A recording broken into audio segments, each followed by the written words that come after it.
আমার বাবা আসছে আমাকে কোথায় কোথায় বাবা ওখানে নেই তো বাবা বাবা বাবা বাবা ছেলেটি যে কোথায় গেল? সারাটা এলাকা তন্ন তন্ন করে খুঁজলাম, কোথাও তো তাকে পাচ্ছি না। ছেলেটি যে কোথায় গেল? বাবা মরে যাওয়ার পর ছেলেটি ভয় পাগল হয়ে গেছে। ও পাগলের মধ্যে রেখে এদিকে ওদিকে নানান দিকে খালি ঘুরে বেড়ায়, কোনো কাজে মন বসে না, কোনো কিছু খাওয়া দাওয়া করে না। দিন দিন যেন সে শুকিয়ে যাচ্ছে। কোথায় গেলে আমি ছেলেটিকে পাই? হে প্রতাপ, হে বাপ প্রতাপ, কোথায় গেলি বাপ? প্রতাপ, ওই তো সামনে ওই থেকে একটু এগিয়ে যায়, দেখি ওখানে তোতাকে পাই কিনা। প্রতাপ, প্রতাপ, বাবা প্রতাপ, তোতা কোথায় গেলি বাপ প্রতাপ? প্রতাপ, দেখি বাবা তোতা, তুমি এখানে বসে কি করছো বাবা? বাবা আসছে বাবা আসছে কাকা আরে বাবা তোতা, তুমি কি পাগল হয়ে গেছো? তোমার বাবা তো অনেকদিন আগে মারা গেছে। যে মারা যায় সে কখনো আর ফিরে আসে না। বরঞ্চ তোমাকে যদি আমি সামনে ওই স্কুলে ভর্তি করে দেই, তাহলে তোমার মনটা মনে হয় যে ভালো হয়ে যাবে। এই বরঞ্চ চলো তোমাকে নিয়ে আমি ওই স্কুলে ভর্তি করে দিই। আমাকে কি বললেন কাকা? আমাকে আমাকে স্কুলে ভর্তি করে দিলেন? হ্যাঁ বাপ তোতা, আমার যে কি আনন্দ লাগছে কাকা। চলো আমরা তোমাকে এই স্কুলে ভর্তি করে দিই। চলুন কাকা।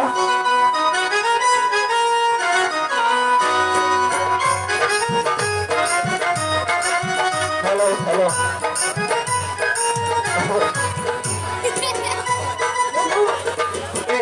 মাস্টার মশাই আজকে স্কুলে আসবো না। ওই মাস্টার মশাই আজকে স্কুলে না এলে তুই আর আমি আজকে রূপবান যাত্রা করি। তবে আমি যে কিন্তু রহিমের বাদ করবো। আরে না, তুই বলি তাহলে আর আমি বলবো রহিম। না আমি রহিম, তুই তাদের। না আমি রহিম, তুই তাহলে। না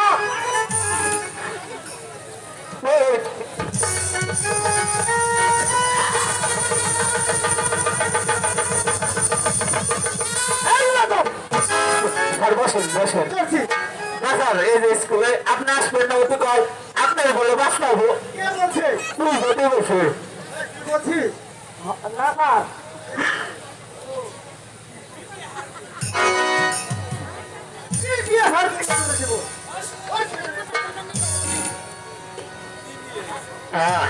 কি শান্তির জায়গা রে, স্কুলে মেলা দিন পর ছাড় হয়েছে। টুকু যা পাইছে রে, স্যার যাই না আর স্কুল আসা যাবো না। স্যার নাইলে আপনার চেয়ারটা দিতেন, আমি বসতেন, ময়না করবো।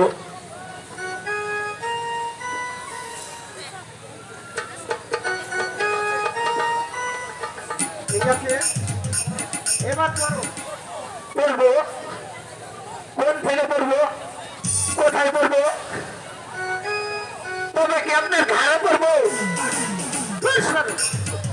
সরকারি মারে এখানে ওয়ের করা পর। আচ্ছা আচ্ছা।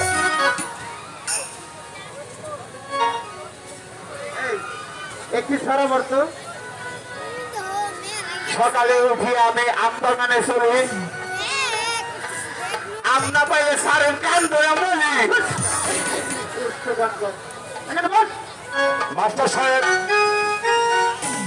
আসসালামু আলাইকুম। ওয়ালাইকুম আসসালাম। শুনুমি আগে হঠাৎ কি মনে করে?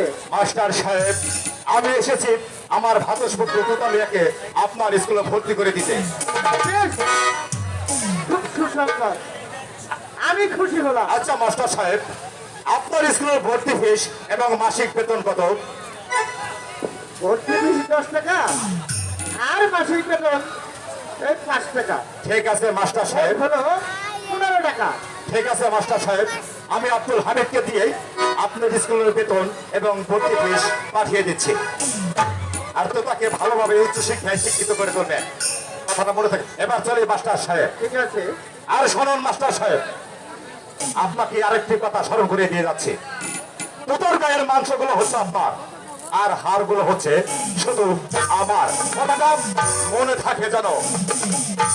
থাকবে থাকবে। সুতামিয়া, তুমি এখানে বসো। ঠিক আছে স্যার। আসসালামু আলাইকুম মাস্টার সাহেব। ওয়ালাইকুম আসসালাম। তা হঠাৎ কাজী সাহেব কি মনে করে? মাস্টার সাহেব, আমার বোন ঘনকি আপনার স্কুলে ভর্তি করতে এসেছে। বেশ, এ তো আনন্দের কথা। তাহলে মাস্টার সাহেব আপনাকে কত দিতে হবে? এই ভর্তি ফিস 10 টাকা আর মাসিক বেতন 5 টাকা দিলেই হবে। ঠিক আছে মাস্টার সাহেব, এই নিন আপনার টাকা। তবে মাস্টার সাহেব, আমার বোনকে একটু ভালোভাবে লেখাপড়া শিক্ষা দেবেন, এটাই আমার অনুরোধ। তাহলে আসি। আসসালামু আলাইকুম মাস্টার সাহেব। গোনাই, বলুন স্যার। তুমি এখানে বসো।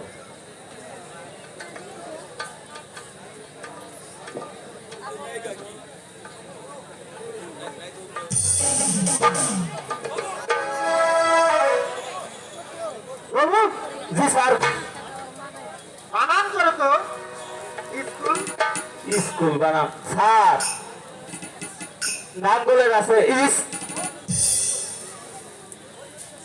ওই নদীর আছে কুল, এই হলো স্কুল।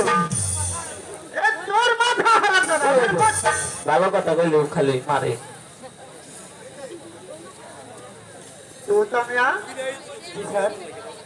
তুমি বলো তো, একটি গাছে 10টি পাখি আছে, বন্দুক দ্বারা গুলি করে একটি পাখি মেরে ফেললে ওই গাছে আর কয়টি পাখি থাকে?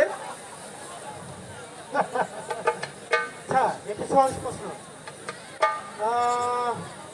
মানে 9টি থাকবে স্যার। হলো না। ঘনাই, বলুন স্যার। তুমি বলো তো। ওই গাছে আর একটি পাখিও থাকবে না স্যার। Good. কেমন করে? ওই গাছে যখন একটি শিকারী একটি পাখিকে লক্ষ্য করে গুলি করবে আর বাকি 9টি পাখি ভয়ে উড়ে পালিয়ে যাবে, তার জন্য ওই গাছে আর একটি পাখিও থাকবে না স্যার। এই সাবাস গুলো সুতামিয়া, এই সামান্য এক মেয়ের সাথে এই তুমি লেখাপড়ায় হেরে গেলে। এ তুমি জমিদারের ছেলে, এ তোমার লেখাপড়া করে দরকার নেই। এখন থেকে যদি ভালোভাবে লেখাপড়া করতে পারো তাহলে স্কুলে আসো, আর নইলে স্কুলে এসো না। এসো সবাই, আজ সকলের